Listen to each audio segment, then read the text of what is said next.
네. 여기 분위기 너무 좋은 것 같아요, 진짜. 진짜 너무 가족적인 분위기고 너무 따뜻하고 무슨 형제가 어떻게 티네들이랑 이렇게 소통하는지 이 어흥이라는 이 단어 하나로 내가 이해가 된 것 같아요. 확실히 이해가 됐고 오늘 성찬도 너무 이렇게 따뜻했던 것 같습니다. 솔직히 선생님, 저도 제가 바이블톡에 그 전에 있었던 바이블 신경 자매도 이제 중학교 선생님이었었는데 그 선생님이라는 직분을 우리가 보통 어릴 때 많이 이렇게 꿈꾸잖아요. 근데 너무 힘든 것 같아요, 진짜. 근데 이렇게 그 아까 나눈 거 얘기 듣면서 버킷리스트 갖고 난 굉장히 큰 건 줄 알았어요. 카페에서 큐티 하는 거, 뭐 이런 소소한 것들을 얘기했을 때, 정말 우리가 너무 바쁘게 사는구나 그런 생각도 들고, 또 아버지하고 그 대화하면서도 너무 바빠서 병원에 갈 수 없는, 건강검진을 할 수 없는 그런 상황. 그런 것들 보면서 우리가 참, 진짜 시간을 내서 진짜 하나님과 연결되는 부분에 대해서 우리가 좀 많이 신경을 써야 되겠구나. 오늘 같은 나눔 참 되게 좋았던 것 같아요. 감사드립니다.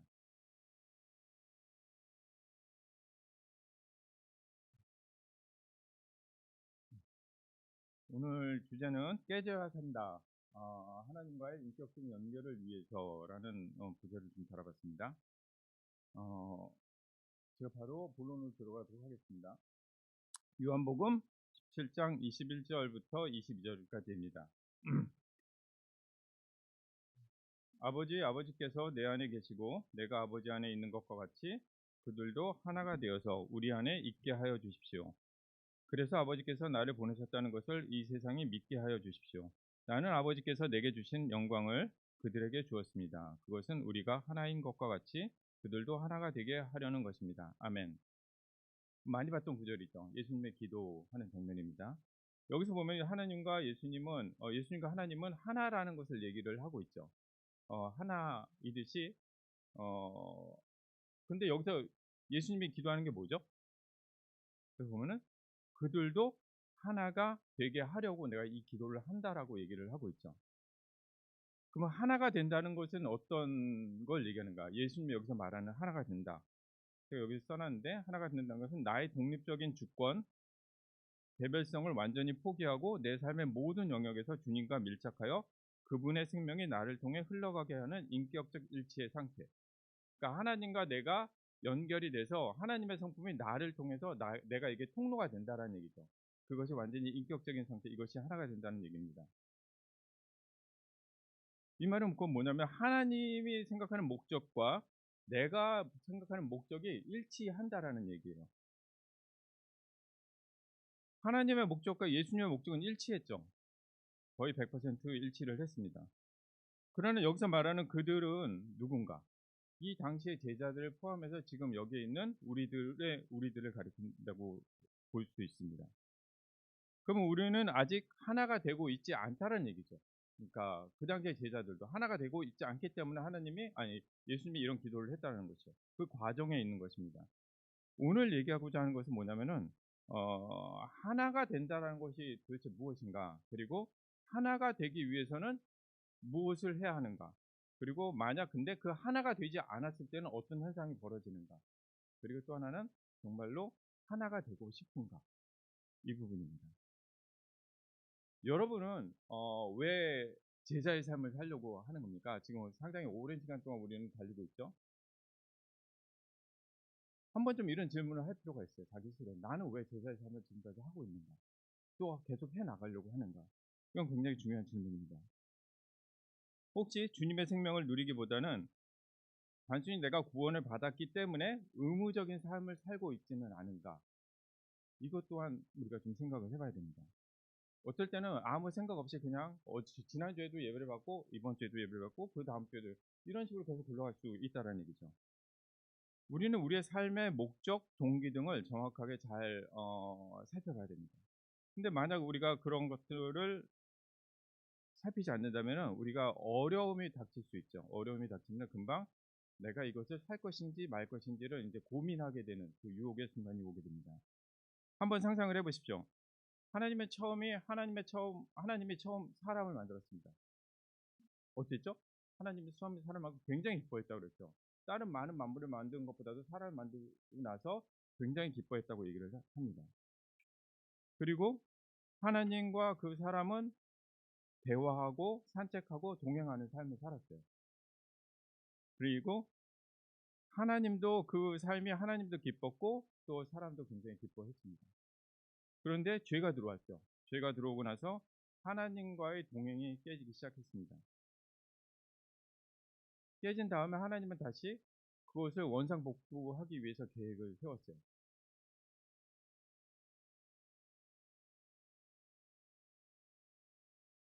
우리가 처음에 하나님과 사람이 대화했었던 관계를 가졌었던 그 부분을 짐작할 수 있죠. 성경을 보면서.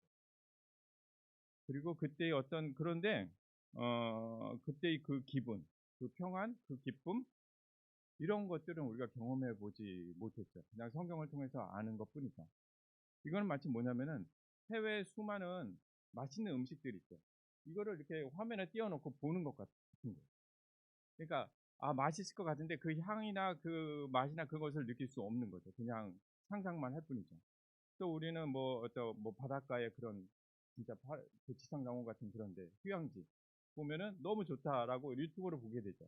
하지만 우리가 거기에 가보지 않은 이상 우리는 그것을 보고 그냥 상상만 할 수 있을 뿐이에요. 마치 이런 겁니다.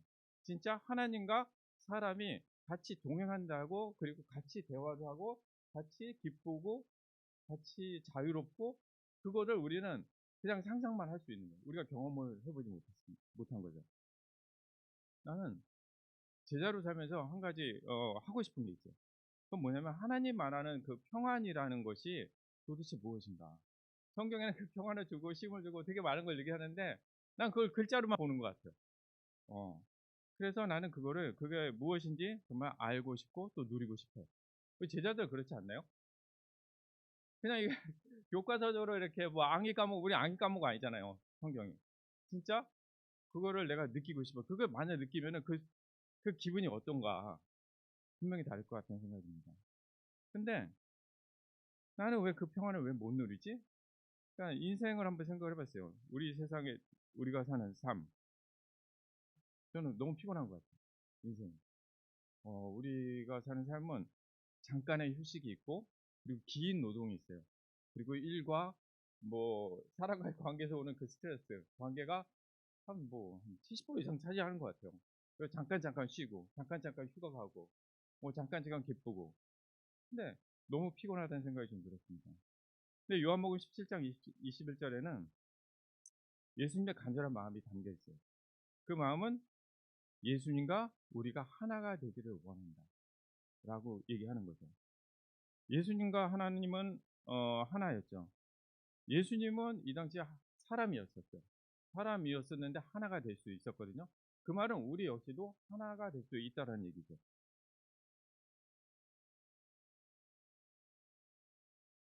그런데 우리는 하나님과 왜 하나라고 얘기할 수 없을까? 그러면 예수님과 하나님이 하나가 될 수 있었던 그 이유는 뭔가? 그거를 한번 살펴보도록 하겠습니다. 예수님 안에는 개별성이라는 것이 없습니다. 이 개별성이라는 단어가 좀 생소할 수도 있는데 개별성은 뭐냐면은 나를 감싸고 있는 딱딱한 껍질이라고 볼 수 있어요. 그리고 하나님 없이도 나는 혼자서 잘 살 수 있어라고 외치는 자아를 얘기를 합니다. 그리고 이 특징은 뭐냐면 되게 독립적이고 고집스럽고 그리고 자기 주장이 굉장히 큽니다. 그리고 이 말은 내 방식, 내 계획, 내 권리를 최우선으로 하는 인간의 어떤 자아의 원래 모습입니다. 이 개별성이 강하면은 하나님과 하나가 될 수가 없어요. 껍질이 너무 딱딱해서 하나님의 영이, 하나님의 그 생명이 내 안으로 들어올 수 있는 그 틈이 없는 것이죠. 예수님의 사실을 한번 보면은 요한복음 8장 28절에 이런 구절이 있습니다. 내가 아무것도 내 마음대로 하지 않냐고 아버지께서 나에게 가르쳐 주신 대로 말한다는 것을 알게 될 것이다 라고 적고 있습니다. 예수님이 내 생각대로 하지 않았거든요. 모든 건 다 하나님의 뜻대로 내가 행동하고 얘기한다라는 얘기죠. 주님은 자신의 독자적인 생각이 아닌 아버지의 가르침에 완전히 이렇게 순종한 상태였었죠. 이에 비해서 제자들은 어땠죠? 제자들 보면은 대표적으로 자기 생각, 느낌, 감정 그대로 막 행동을 해버렸잖아요. 예수님하고 오래 따라 다니면서도. 베드로 보면 어때요? 베드로 보면 너무 그게 확 드러나잖아요. 베드로가 갖고 있는 그런 막 그 자기 마음대로 하고 싶어하는 마음, 이것이 개별성이라는 거죠. 그러면 개별성과 반대되는 개념이 있어요. 그게 뭐냐면은 인격성입니다. 인격성은 하나님과 온전히 합쳐지고 섞일 수 있는 영적인 상태를 얘기를 해요. 두 방울의 물이 이렇게 만나면 커다란 하나의 물방울이 되는 거죠. 그렇게 되듯이 나의 자아가 하나님의 생명 속에 완전히 흡수되어서 일치된 상태를 인격성이라고 얘기합니다. 이것의 특징은 자기 주장이 없어요. 그리고 온유와 겸손의 상태예요. 이게 바로 예수님의 상태예요. 예수님과 하나님은 거의 일치된 상태죠. 완벽하게 일치된 상태죠. 성경에 보면 내 뜻대로 마옵시고 아버지의 뜻대로 하옵소서라고 고백했던 예수님의 상태가 바로 이런 완전한 합쳐진 완벽한 인격성의 상태를 얘기를 합니다. 개별성은 인간이 태어날 때부터 주어졌어요. 그냥 이렇게 태어날 때 각자가 다 있는 자기의 성격, 자기의 의지, 감정은 다 다르잖아요. 그래서 하나님이 그렇게 주어진 거예요. 근데 이거는 죄가 아니에요. 결코 죄가 아니에요. 근데 이것이 성장하면서 이 자아가 사탄과 연결이 돼요. 그러면 강력한 죄의 형태로 이게 변질되게 되거든요. 예를 들어 이런 겁니다. 여러분 스마트폰 있죠? 처음 스마트폰 샀을 때 굉장히 좋죠. 그리고 맨날 스마트폰 또 바꾸잖아요. 또 티나이들도 스마트폰 굉장히 좋아하잖아요. 근데 처음에 이렇게 스마트폰을 받았을 때 내 맘대로 화면도 막 바꾸고 배경 화면도 바꾸고 어플도 깔고 뭐 많이 그러죠. 그리고 뭐 시간도 거의 무제한으로 내가 뭐 데이터 많이 해갖고 더 많이 사용하고 싶죠. 근데 이런 것들이 개별성이라는 거예요. 이거는 죄가 이렇게 할 수 있다라는 거예요. 그게 죄가 아니죠. 그런데 스마트폰에 완전히 푹 빠져갖고 밥 먹으라는 엄마 아빠의 말에 밥도 안 먹어. 뭐 공부도 안 해. 그리고 부모님의 막 무슨 말을 하는 데 있어서 또 듣지도 않아. 그러면서 어떻게 얘기하냐면 부모님의 도움이 이제는 나는 별로 필요 없어. 나 좀 간섭하지 마. 라고 얘기를 하게 됩니다. 그러면은 어떻게 돼요? 부모님과의 연결이 점차 약해지거나 끊어지게 됩니다. 근데 이건 성인들도 마찬가지예요. 살면서.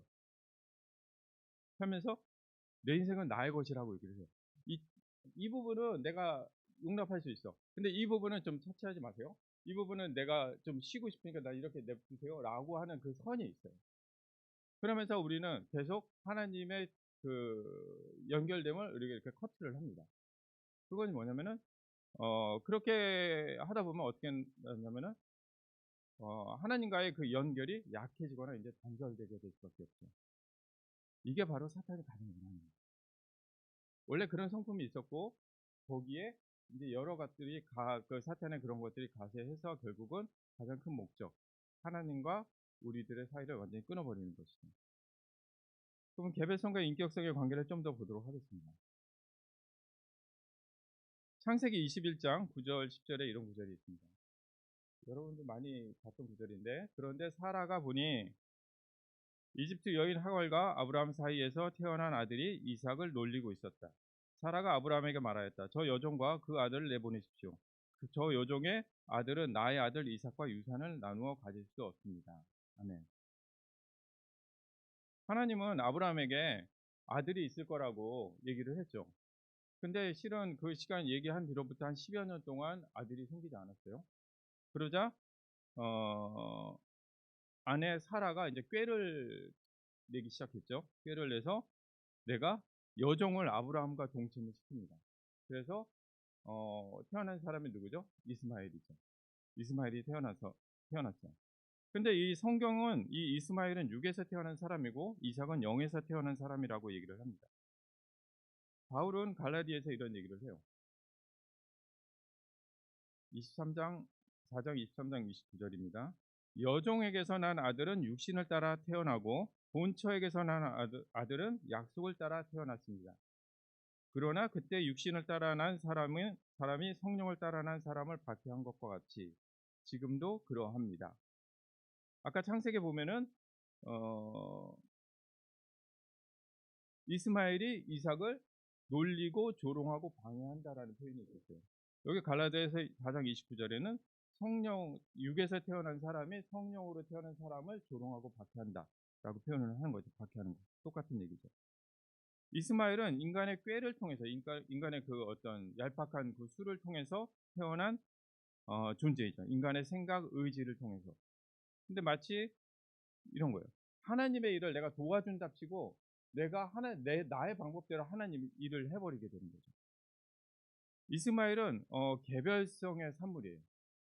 그런데 이삭은 영적인 산물이죠. 이스마엘은 육체의 힘으로 태어난 존재이고, 그리고 이삭은 하나님의 약속으로 태어난 존재입니다. 둘이 같이 있으면 어떻게 되죠? 한쪽이 한쪽을 조롱하고 박해하게 되죠. 우리 속에는 그것이 같이 있는 상태예요. 이 둘 사이에는 끊임없이 영적인 어떤 전쟁이 일어날 수 있습니다. 육체를 따라난 자가 성령을 조롱하듯이 우리 안의 자연적인 고집, 그 개별성이 끊임없이 하나님을 따르고자 하는 그 성령, 그 생명을 계속해서 방해를 하게 되는 것입니다. 바울이 이 부분을 이렇게 표현을 했어요.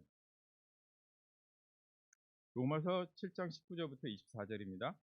나는 내가 원하는 선한 일은 하지 않고 도리어 원하지 않는 악한 일을 합니다.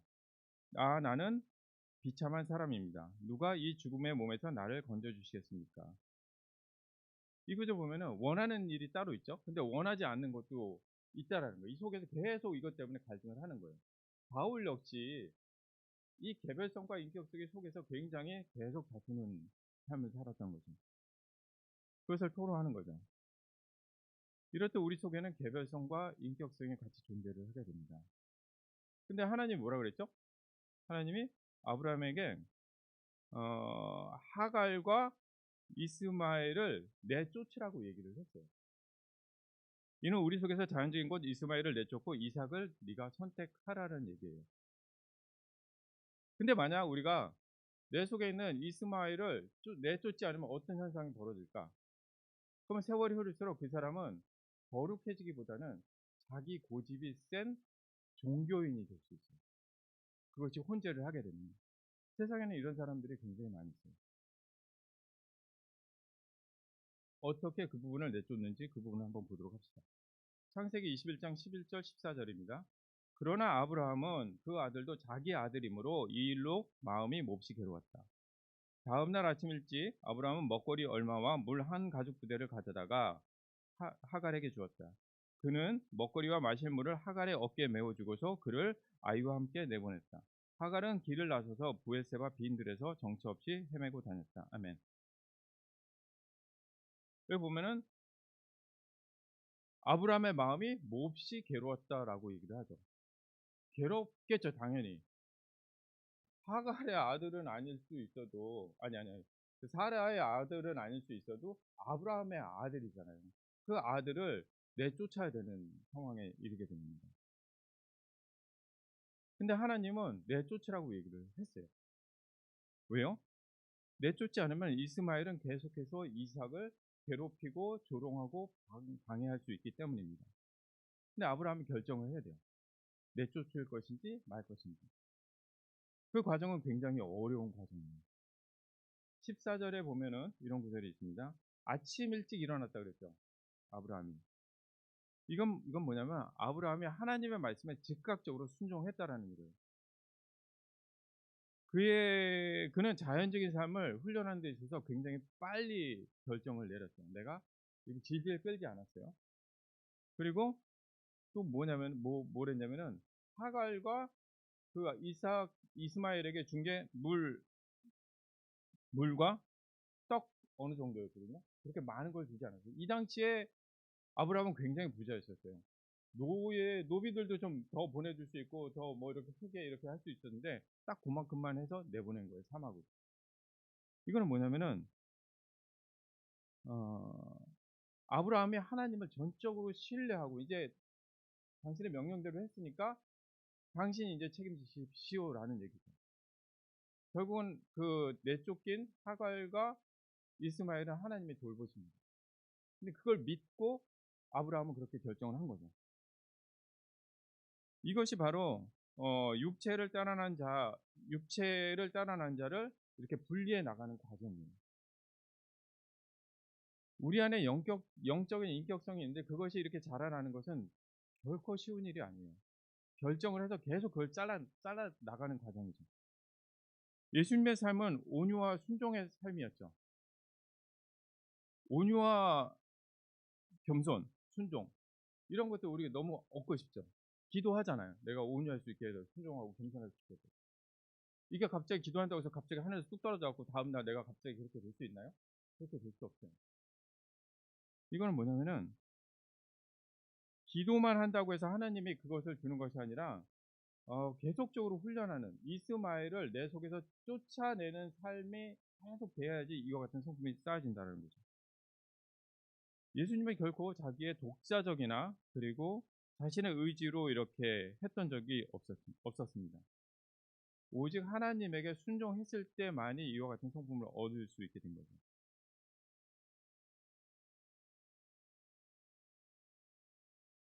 마태복음 11장 29절입니다. 나는 마음이 온유하고 겸손하니 내 멍에를 메고 나한테 배워라. 그리하면 너희는 마음의 쉼을 얻을 것이다. 라고 얘기하고 있습니다.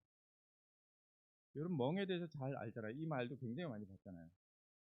온유하고 겸손하다라는 것은 자기 주장이 없다라는 상태거든요. 없는 상태.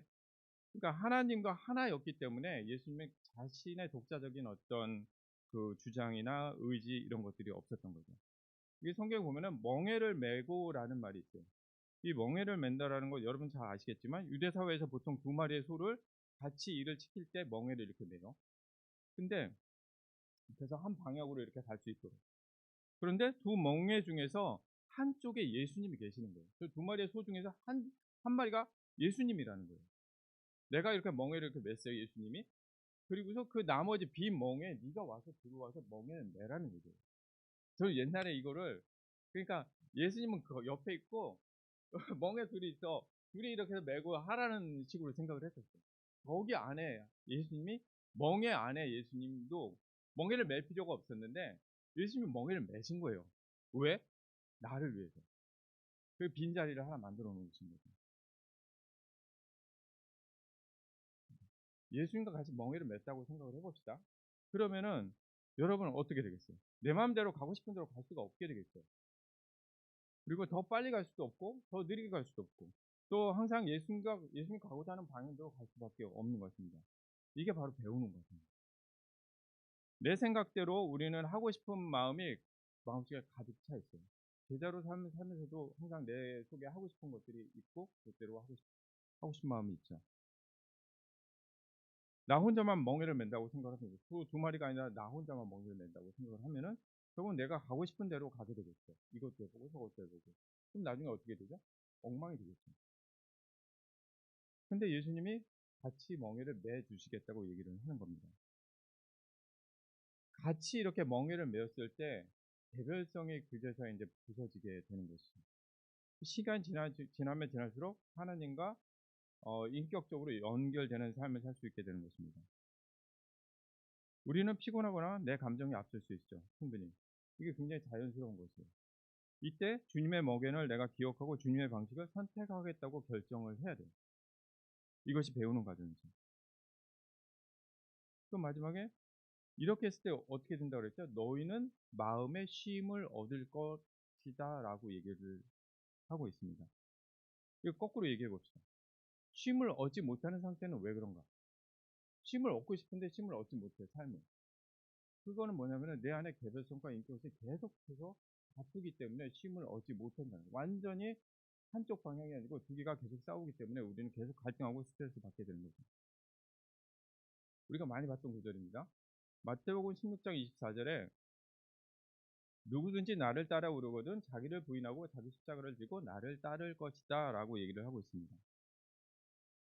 여기서 자기를 부인하고 라는 말이 있죠. 이게 무슨 말이냐? 나의 감정, 나의 의지, 나의 계획을 포기하라는 거죠. 내가 하고 싶은 것들을 내려놓으라는 거죠. 여기서 자기라는 것은 이스마엘을 얘기해. 내 맘대로 하고 싶어 하는. 그리고 또 부인한다라는 말은 뭐냐면은 내 인생은 내 것이라고 하는 모든 그와 같은 마음을 하나님께 권리를 양도를 하는 거예요. 우린 실은 제자가 되었을 때 나는 죽었고 인제 나는 예수님의 제자로 삶을 예수님의 뜻대로 살겠다고 결정한 삶이잖아. 근데 실은 죽지 않았어. 계속해서 내가 또 살아나고 또 살아나고 또 살아나서 하나의 또 다른 모티브로 살 수가 있게 되는 거죠. 여기서 자기 십자가를 지고라고 얘기를 합니다. 이는 실질적인 훈련과 희생을 하라는 얘기예요. 훈련도 하지 않고 희생도 하지 않으면서 제자의 삶을 살 수 없다는 얘기입니다. 그러니까 나의 감정, 재능, 의지 이 모든 것들을 구체적으로 내가 내려놓겠다는 결정을 하라는 겁니다. 이거 굉장히 어렵겠죠. 살아보니까 저도 한 30년 살아보니까 이거 되게 어려운 거예요. 점점 내가 하고 싶은 건 나의 주장이 강해질 수도 있겠다는 생각이 들었습니다. 병아리가 알에서 이렇게 나오기 전에 그 껍질이 깨져야 되죠. 개별성이 깨질 때 비로소 영적인 생명이 이렇게 발현되게 됩니다. 오스왈드 챔버스는 이 말을 오른손을 잘라내는 것, 그 행위가 있어야 된다고 얘기를 했어요. 언제 우리가 오른손을 잘라내죠? 오른손이 죄를 지었을 때. 차라리 오른손을 자르라고 성경에는 얘기를 하고 있어요. 그거를 잘라내야 돼요, 실제로. 그 결정을 하고 잘라버려야 됩니다. 그럼 불구가 되는 거죠. 근데 하나님은 오른손을 붙여줘요, 결국에. 나중에 쫓겨난 이스마엘은 나중에 이삭과 같이 가게 돼요. 이게 별개로 떨어진 것이 하나의 성경에 보면 다시 이스마엘과 이삭이 연결이 되는 장면이 있어요. 근데 먼저는 내가 잘라내야 된다는 거예요. 하나님이 그 마음을 보고 그 작업을 하신다는 거예요. 우리 마음속에 온유와 겸손, 이럴 때 우리가 우리 마음속에 온유와 겸손이라는 인격성이 형성이 되는 겁니다. 아브라함의 삶을 한번 살펴보도록 합시다. 아브라함의 삶은 하란에서 하나님의 말씀을 듣고 출발을 했죠. 또 굉장히 대단한 거예요. 그래서 온 가족을 끌고 그 노구에 출발을 했다라는 거예요, 지금. 근데 가나안에 도착을 했어요. 가뭄이 들었어요. 그래서 어디로 갔죠?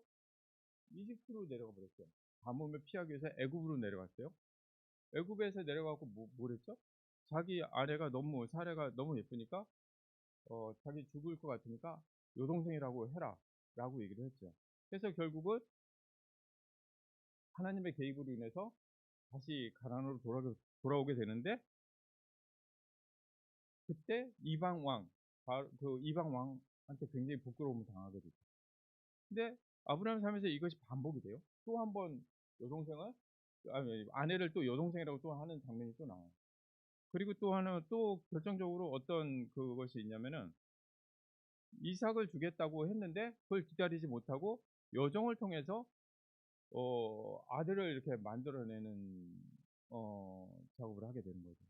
아브라함의 삶은 계속해서 하나님을 따라가다가 자빠지고 다시 일어서고, 또 하나님을 따라가다가 또 자빠지고 또 일어서고, 결국은 어디까지 가냐면 그 반복적인 삶의 끝에는 어디까지 가냐면은 이삭을 바치라, 영적인 그 인격성의 선물, 영적인 아들 이삭을 바치라는 하나님의 말씀에, 거기도 아침 일찍 일어나라는 단어가 있어요.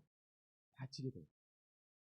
그 말을 듣고 바로 내가 바치게 되는 그 정도의 영적인 성숙까지 올라가게 되는 겁니다.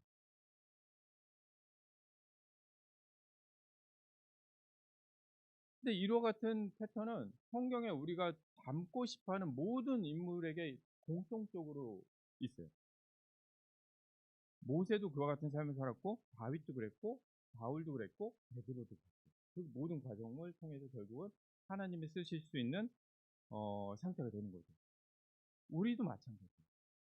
지금 계속 갔다가 넘어졌다, 갔다가 넘어졌다, 갔다가 넘어졌다, 이 반복을 계속하고 있잖아요.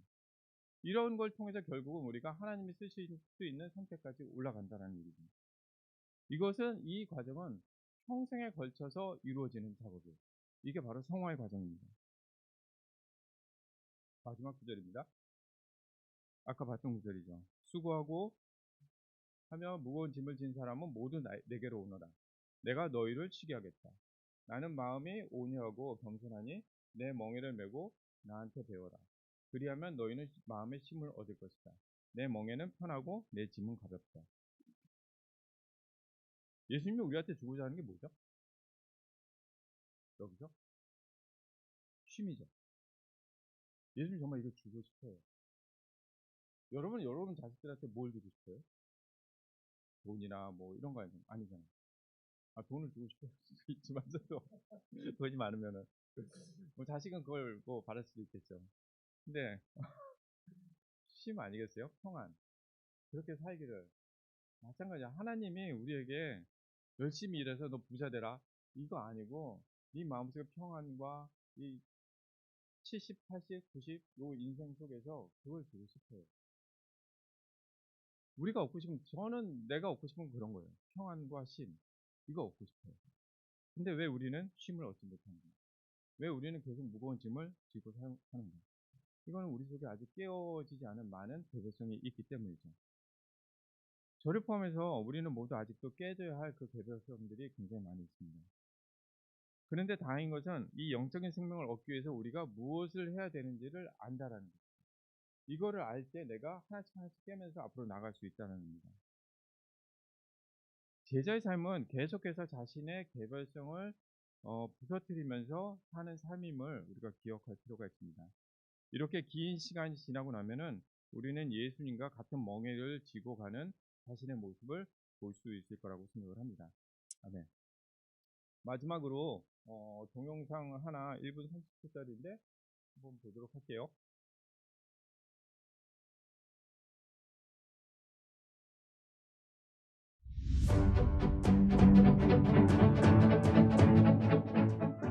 우리는 예수님이 수고하고 무거운 짐을 진 사람을 부르셨으니 당연히 그 짐을 내려놓고 쉬라고 하실 것이라고 생각합니다. 그런데 예수님은 수고하고 무거운 짐을 진 사람에게 그분의 멍에를 메라고 하십니다. 그러면 쉼을 얻을 것이라고 말씀하십니다. 무거운 짐을 지고 있는 상태에서 멍에까지 매면 한층 더 힘들어지는 것 아닌가? 우리는 이렇게 생각할 수 있습니다. 쟁기나 수레를 끌기 위해 소나 나귀 등의 목에 가로얹는 막대가 멍에입니다. 대개 멍에는 두 마리의 동물을 한 짝으로 묶어 일을 시킬 때 사용합니다. 예수님의 멍에를 맨다는 것은 예수님과 짝이 된다는 것입니다.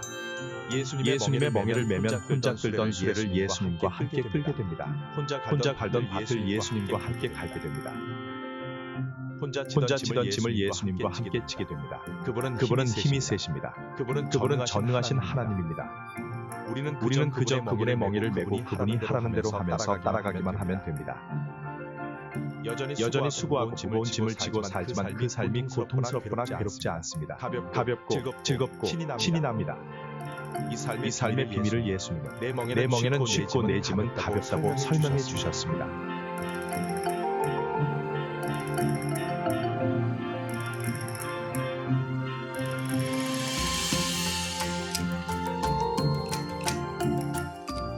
말씀을 마치도록 하겠습니다.